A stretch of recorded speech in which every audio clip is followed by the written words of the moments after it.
আমরা আজকে যে সংবাদ সম্মেলন আয়োজন করেছি এটা প্রেক্ষাপট আছে। প্রেক্ষাপট হচ্ছে গত 3 দিন আগে রাঙামাটি সরকারি ডিগ্রি কলেজের একজন শিক্ষার্থী, তার নাম হচ্ছে আপনার উম্মে আঞ্জুমান আরা। সে যখন পরীক্ষা দিতে যায়, সে একজন অন্তঃসত্ত্বা নারী। সে যখন পরীক্ষা দিতে যায় তখন তাকে হিজাব খুলতে বলা হয় বারবার। সে বলে যে এটা আমি হিজাব খুলবো না, আমি আমার চেহারা কাউকে দেখাইনি কখনো, আমি দেখাবো না, আপনি প্রয়োজনে আমাকে মহিলা শিক্ষিকা আছে বা স্টাফ আছে ওনাদের দিয়ে আমার চেহারাটা দেখাইতে পারেন। কিন্তু শিক্ষক সেটা মানতে নারাজ। প্রিন্সিপালকে ডেকে নিয়ে আসেন, প্রিন্সিপালও একই ব্যবহার করেন এবং পরবর্তীতে তার সাথে খুবই বাজে বিহেভ করেন এবং তাকে হল থেকে বের করে দেন। তখন ওই মেয়েটা 999-এ ফোন দেন। ফোন দিলে ওসি সাহেব আসেন।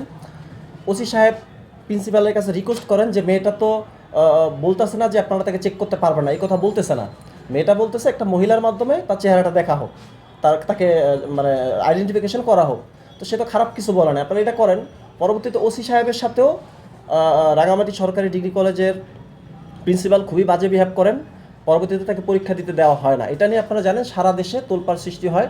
সামাজিক যোগাযোগ মাধ্যমে দেশের মানুষ, সচেতন মানুষ প্রতিবাদ করেন। সেই প্রেক্ষাপটে আজকে আমরা যে সংবাদ সম্মেলন আয়োজন করেছি, সেই প্রেক্ষাপট পাশাপাশি ঢাকা বিশ্ববিদ্যালয়ের বাংলা ডিপার্টমেন্ট, আইইআর ডিপার্টমেন্টেও এর পূর্বে একইভাবে পর্দানশীল শিক্ষার্থীদের সাথে অত্যন্ত বাজে বিহেভ করা হয়েছে, পরীক্ষা দিতে দেওয়া হয়নি, এটা নিয়ে কোর্ট পর্যন্ত গিয়েছে। শুধু তাই না, 2022 সালে আমরা একটা রিট করেছিলাম হাইকোর্টে।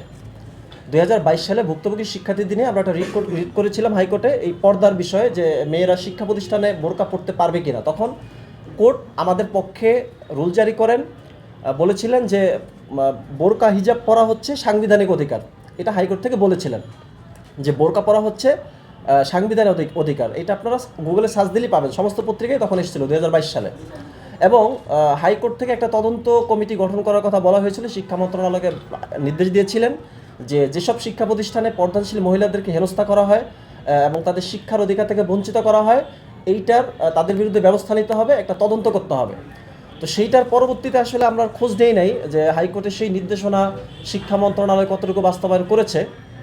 আমাদের ধারণা কোনো বাস্তবায়ন হয় নাই, যেই কারণে আসলে একের পরে ঘটনাগুলো ঘটছে।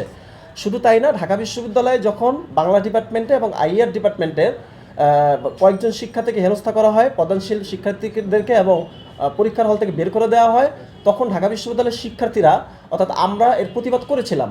প্রতিবাদ করার ফলে ঢাকা বিশ্ববিদ্যালয়ে যে শিক্ষক সমিতি আছে, ঢাকা বিশ্ববিদ্যালয়ের শিক্ষক সমিতি তখন এর বাইরে গিয়ে একটা বিবৃতি দেয়। সেই বিবৃতিতে সাইন করা ছিল শিক্ষক সমিতির সভাপতি নিজামুল হক ভূঁইয়া, সাধারণ সম্পাদক জিনাত হুদা।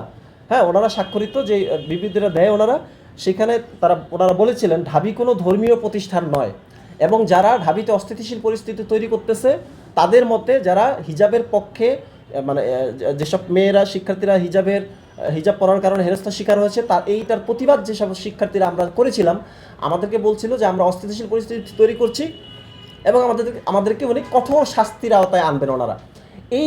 এরকম একটা বিবৃতি মিডিয়ায় ওনারা দিয়েছিলেন। তো আসলে সব দিক বিবেচনায় আমরা দেখতে পাচ্ছি যে আসলে এই যে পর্দার বিষয়ে মানে ভারতে যে মুস্কান, মানে কর্ণাটকের যে মুস্কানের বিষয়টা আমরা সবাই জানি।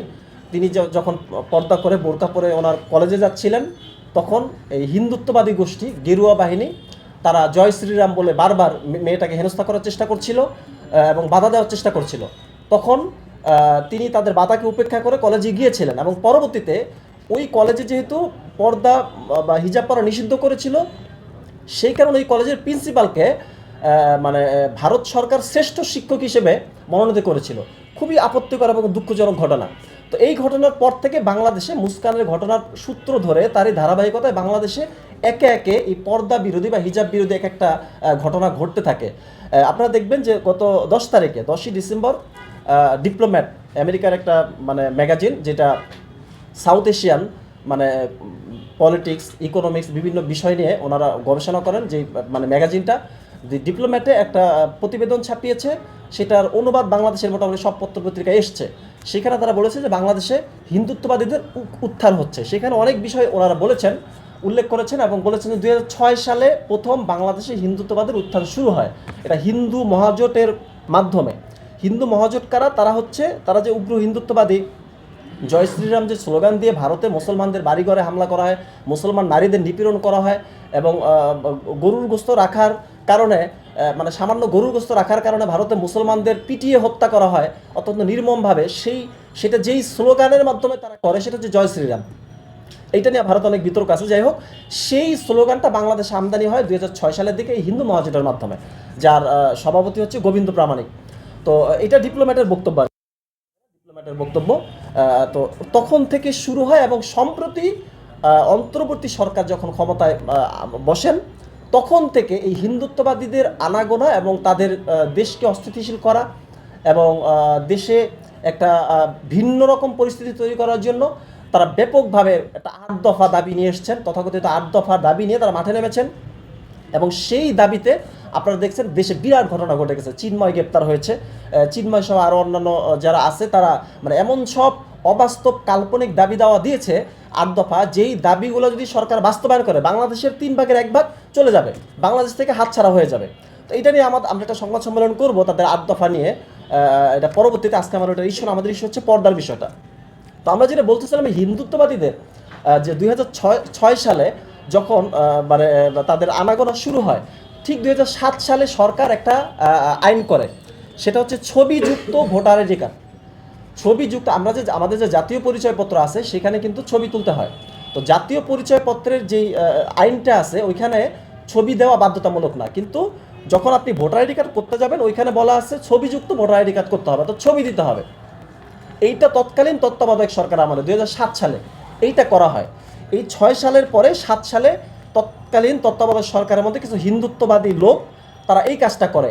ভারতের একেবারে সরাসরি ভারতীয় মানে আরএসএস এর প্রেসক্রিপশনে তারা এটা করে, এবং তারা তখন মুসলমান যেসব নারীরা পর্দা করতো, মানে মুখ ঢেকে ছবি দিত অথবা ছবি লাগতো না, তারা এই মুসলমান পর্দানশীল নারীদেরকে বেপর্দা করার জন্য তারা আইনটা করেছিল।